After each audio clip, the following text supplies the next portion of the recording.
Hey there, this is Darren, day 19 of 90. Yeah, I was reflecting on like big decisions, and I don't exactly remember where this came up, but what are those tiny decisions that maybe at the time didn't seem like a huge deal, but you had no idea how that little decision, good or bad, would impact like the rest of your life, your career, your family, maybe your marriage. So for me, I don't know where it came from. And this isn't a story I don't know if I've ever told before.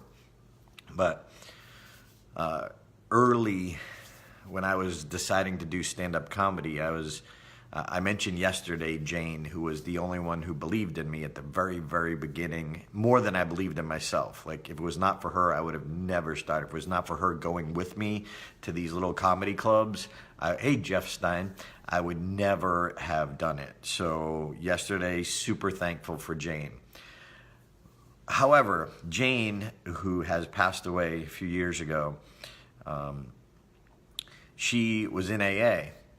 And I used to go with her to her support group meetings and support her. And it was it was a great, awesome relationship. And I learned so much at those AA meetings. Like, there's so much wisdom there. In fact, I think a lot of Toastmasters would learn from from checking out a support group meeting, because ums and ahs is important. We want to minimize them, but they get so caught up in the ums and ahs, and they forget the big picture, why we're there. And they would lambaste most support group meetings, and yet it changes lives. Anyway, so that's not the decision. Hey there, Bob. Welcome. So what was the decision? And think about your decision, and why did you make it? And maybe there's some decisions in your life right now that maybe it might influence, because you realize on the trajectory of your life, it might have a much bigger impact. So when I was at these AA meetings, at the time I was fresh out of college, so I was still, you go with your buddies and you drink. Like, that was just what you did. Like, that was just normal. That was part of going out. Hey there, Vicky Lowell. I usually call you Vicky Nickel. That's weird. I can't read. It's weird. I can't read with my glasses on. Vicky Nickel.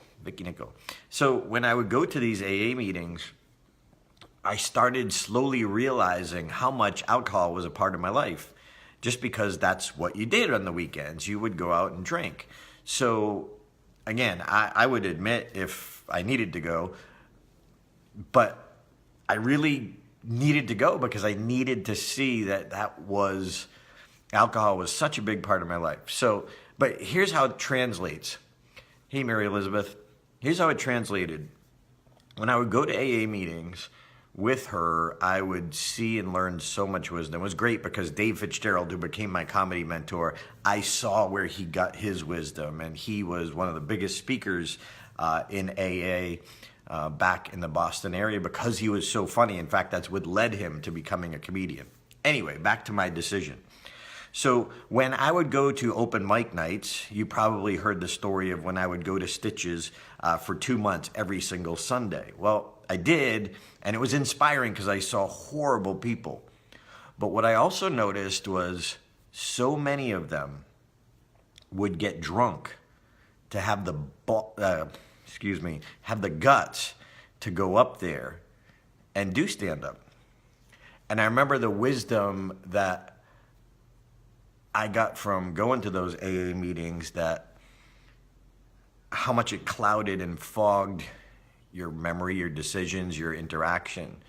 So I made a decision that when I tried stand-up back in 1992, April 26th, that I was going to go up and it was going to be all me. There would be no alcohol in me, because I saw so many having to have 3-4 beers to have the guts to go up on stage. And I said, you know what?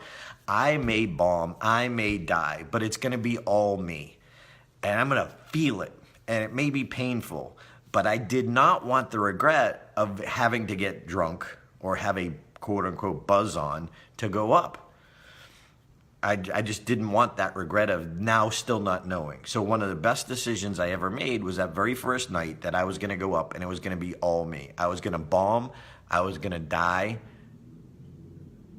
I was going to not get laughs. Maybe I'd get lucky and get laughs, but it was going to be all me. But here's what happened. Some of you know a little bit of the story, but I want you to understand how the decision.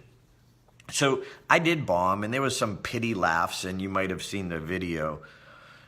But that one laugh that I got, when I got so nervous and my body was shaking and even my voice was quivering, and I said, the rocket took off in Auburn and it went vertically, but I did horizontal with my arm and I said vertically. At that moment, for a split second, I forgot about my 20 friends who were there to watch me die. I forgot about all the strangers who were in the comedy club. And for that 1 second, I just became real.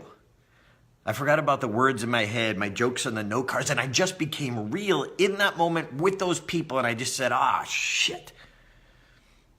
And they laughed. So here's what I realized. They laughed because I was real, I was raw, and I was authentic.